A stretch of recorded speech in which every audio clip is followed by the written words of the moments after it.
அன்பு நண்பர்களுக்கு வணக்கம். நம்ம இன்னைக்கு சுந்தர ராமசாமி அவர்கள் எழுதிய மற்றொரு சிறுகதையை பற்றி பார்க்க போகிறோம். நம்ம எப்பயும் பேசுகிற மாதிரி ஒவ்வொரு சிறுகதையிலையும் சில மனிதர்களை சந்திக்கிறோம். அந்த வகையில் இன்றைக்கி பார்க்க போகிற இந்த சிறுகதையில் ஒரு ட்ரெயின் டிரைவர் அவரையும் ஒரு சின்ன குழந்தையையும் அந்த குழந்தையின் அம்மாவையும் இந்த மாதிரி சில மனிதர்களை பார்க்கலாம். இந்த கதையோட பேர் ரயில் தண்டவாளத்தில் ஓடும்.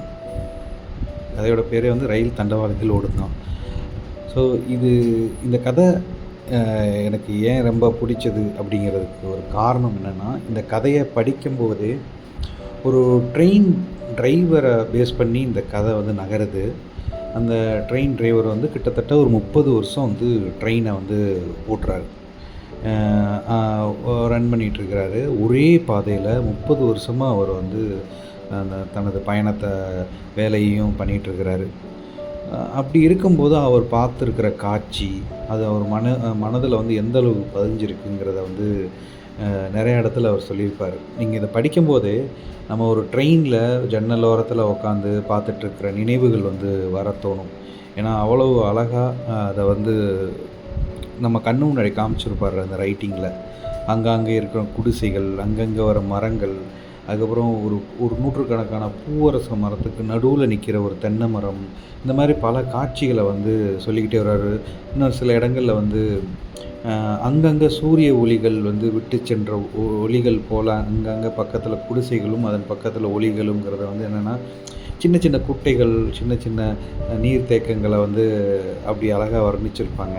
அதுக்கப்புறம் ஒரு குளத்தில் தினமும் காலையில் பெண்கள் அதில் குதித்து குளிக்கிறதும், ட்ரெயின் சத்தம் வரும்போது தலையை மட்டும் எட்டி பார்க்குறதும், இந்த மாதிரியான காட்சிகளை அதில் சூப்பராக வர்ணனை பண்ணியிருப்பாங்க. ட்ரெயினில் போகிறதே ஒரு தியான நிலையாக இருக்கும். கிட்டத்தட்ட இந்த மொபைல் ஃபோன் இதெல்லாம் இல்லாமல் நம்ம ஜென்ரலாக ட்ரெயினில் ஓரமாக உட்காந்து போகும்போது பார்த்திங்கன்னா, இந்த தண்டவாளங்கள் எல்லாமே ஊருக்கு ஒதுக்குப்புறமாக இருக்கிறப்ப அந்த ஒரு ஊரே ஒரு தனியாக அது உயிர் இருக்கிற மாதிரி இருக்கும். எனக்கு பர்சனலாக சொல்லணும்னா, ட்ரெயினில் போகும்போது நைட் டைமில் இல்லாட்டி ரொம்ப ஏர்லி மார்னிங் ஒரு 4 மணி அந்த மாதிரி ஒரு ஊரை கடந்து போகும்போது அந்த ஊரே தூங்குகிற, அந்த ஊருக்கு ஒரு உயிர் இருக்கிற மாதிரியும் அந்த ஊர் தூங்கிட்டு இருக்கிற மாதிரியான உணர்வு எனக்கு தோணும். அதே மாதிரியான உணர்வு இந்த இதை நீங்கள் படிக்கும்போது ஒவ்வொரு ஊருக்கும் அந்த ஊரை கடந்து போகிற அந்த நில அமைப்புக்கும் இதை அழகாக சொல்லியிருப்பாங்க. ஸோ இந்த காட்சி வர்ணனைகள் இல்லாமல் இதில் ஒரு மாதிரி மனசை தொடுற மாதிரியான ஒரு அன்பு கலந்த ஒரு சுச்சுவேஷன் இருக்கும். என்னென்னா, இந்த கதையில் என்னென்னா எங்கே ஆரம்பிக்குன்னா, இவர் ஒரு 30 வருடம் தொடர்ந்து அதில் பணியாற்றிட்டு அதில் இன்னும் 2 மாதத்தில் ரிட்டையர் ஆக போகிறாரு. அவருக்கு ரிட்டையர்மெண்ட் ஃபங்க்ஷன் வைக்கிறப்ப ஸ்டேஜில் பேச சொல்லுவாங்க. ஸோ இவருக்கு அதில் பெருசாக ஆர்வம் இருக்காது. இருந்தாலும் அதில் ஒரு நிகழ்வை சொல்லுவார்.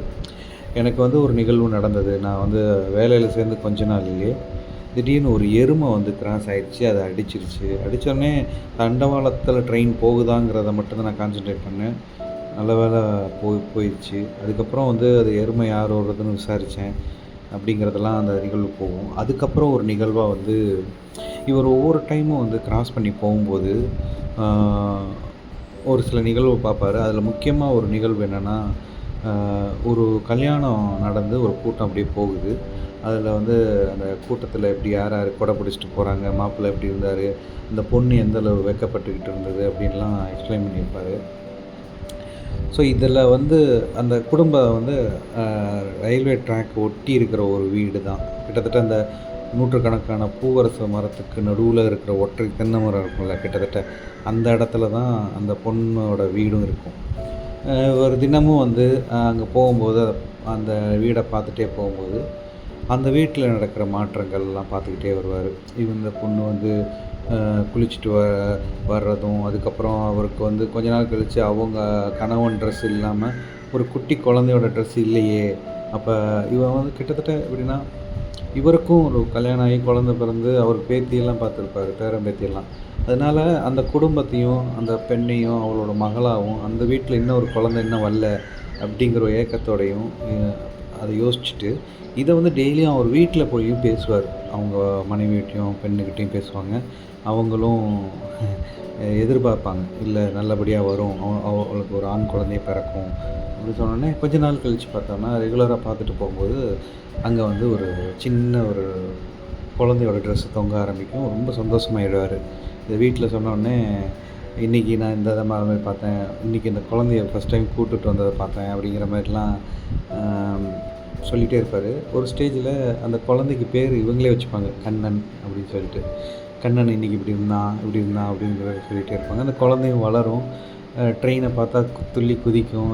குறுநகை அழகான ஒரு வார்த்தை. அது சிரிக்கும். புன்னகைய வந்து குறுநகைன்னு ஒரு இடத்துல எழுதியிருப்பாரு. சூப்பரா இருந்தது. குறுநகை. அ அது அது மாரியான காட்சிகள பார்த்தேன். அதுக்கப்புறம் பார்த்தீங்கன்னா, அவங்க அ ஒ நாட்கள் போகும். அந்த குழந்தை வந்து ரொம்ப சேட்டை பண்ணுச்சுன்னா, வீட்ல பூட்டி வச்சுட்டு அம்மா வெளிய வேல பார்த்துட்டு இருக்கும்போது, ட்ரெயின் ஹாரன் சவுண்டு கேட்கறதுக்காண்டி கைய ஆட்டும். ஜன்னல்லேருந்து ஹாரன் குடுக்கும்.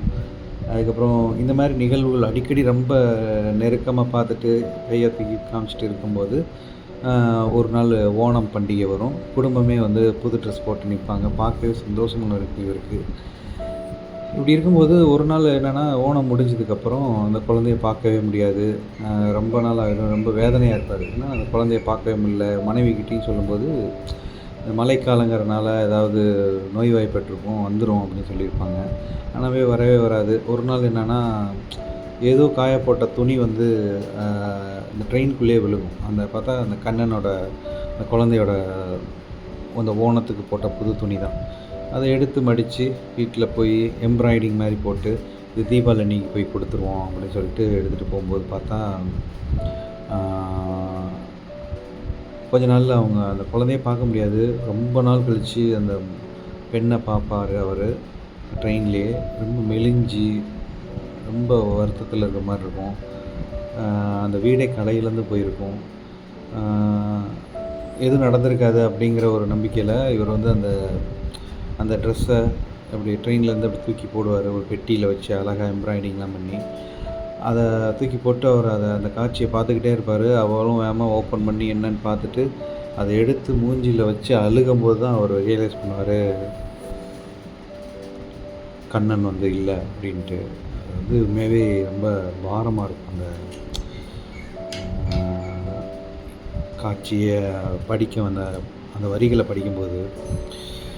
அ என்னன்னா, இது எந்த ஒரு சந்திப்பும் இல்லாம, ஒரு அன்பா மட்டும் இருக்கிற அந்த தருணத்தில பார்த்துட்ருக்கிற காட்சிகள் நம்மளும் அந்த டிரைவரும் பார்த்துருக்க மாட்டாங்க. இவங்களும் ஒரு அன்ப மட்டுமே செலுத்திட்டு இருக்கிற அந்த தருணத்தில, இந்த கதைய படிக்கிற நமக்கே வந்து ஒரு மனம் கலங்கும். அ கடைசியா ஒரு 4 வரியோட அந்த ஸ்பீச்ச முடிக்கிற மாரி முடிச்சிருப்பாரு. அத நான் வாசிச்சே காமிக்கிறேன். ரயிலுக்கு அவள் வந்தது தெரியாது, போனதும் தெரியாது. மாதவ பணிக்கர் தனது எருமையை இழந்ததும், கண்ணனை அவனுடைய தாய் இழந்ததும் அதற்கு ஒன்றுதான். இது இன்றும் தன் போக்கில் ஓடிய வண்ணமாய் இருக்கிறது. அதுதானே முக்கியம். அந்த ஞானம் என்றுதான் நமக்கு வரப்போகிறதோ? பேச்சை முடித்துக் கொள்கிறேன். வணக்கம் அப்படின்னு சொல்லி முடிப்பாரு. அந்த ட்ரெயின் இயந்திரம் அது எப்பயும் போல் ஓடிக்கிட்டே தான் இருக்க போகுது. எருமை ஏற்றினாலும் சரி, நம்ம பார்த்த குழந்தை இப்போ இல்லைனாலும் சரி, அது ஓடிக்கிட்டே தான் இருக்க போகுது. அந்த ஒரு ஞானம் நமக்கு எப்போ வரப்போகுதுங்கிற மாதிரி சொல்லி முடிப்பார். உண்மையாகவே ரொம்ப ஒரு ஆழ்ந்த வாசிப்பில் இருக்கும்போது ரொம்ப ஒரு டச்சிங்கான ஒரு கதையாக இருந்தது. இன்னும் எத்தனை வருடம் ஆனாலும் இந்த மாதிரியான கதைகளில் அந்த இன்ஜின் டிரைவரும் கண்ணனையும், அந்த கண்ணனோட அம்மாவையும், அந்த வீட்டோட அமைப்பையும், ட்ரெயின் போன அந்த பாதையையும் மறக்க முடியாது. ரயில் தண்டவாளத்தில் ஓடும். இனிமேல் எந்த ட்ரெயின் போனாலும் இந்த கண்ணன் ஞாபகம், ட்ரெயின் இன்ஜினோட டிரைவரோட ஞாபகம் வந்துட்டு தான் இருக்கும். இதெல்லாம் பார்த்தீங்கன்னா, ஒவ்வொரு பஸ்ஸு, காரு எந்த இதுக்கு போனாலும் டிரைவர்னு ஒருத்தர் நம்ம வந்து சொல்லுவோம், அவரை பார்ப்போம். ஆனால் ட்ரெயினுக்கு மட்டும் பார்த்தீங்கன்னா, நம்ம அவர பார்க்கவே முடியாது. ஒரு பேசஞ்சர்னால. நம்ம ட்ரெயின் தானா ஓடுற மாரியா கூட ஃபீல்ல கூட இருக்கும். ஆனா அதுக்குள்ளேயும் ஒரு மனிதர் ஓடிட்டுருக்காரு. அவரோட வாழ்க்கையும், அவரோட பார்வையும், வாழ்க்கை பார்வையையும் வந்து இந்த கதை வந்து விளக்கியிருக்கு. இது வந்து கல்கியோட தீபாவளி மலர்ல 1961ல் எழுதப்பட்ட கதை. இன்னும் ட்ரெயின் ஓடிட்டு தான் இருக்கு. என்ஜின் டிரைவர் இருக்கிறாங்க. அவரும் பல காட்சிகள பார்த்துட்டு தான் இருப்பாங்க. இதே மாரி இன்னொரு நல்ல கதையில புதிய மனிதர்கள சந்திப்போம். வணக்கம்.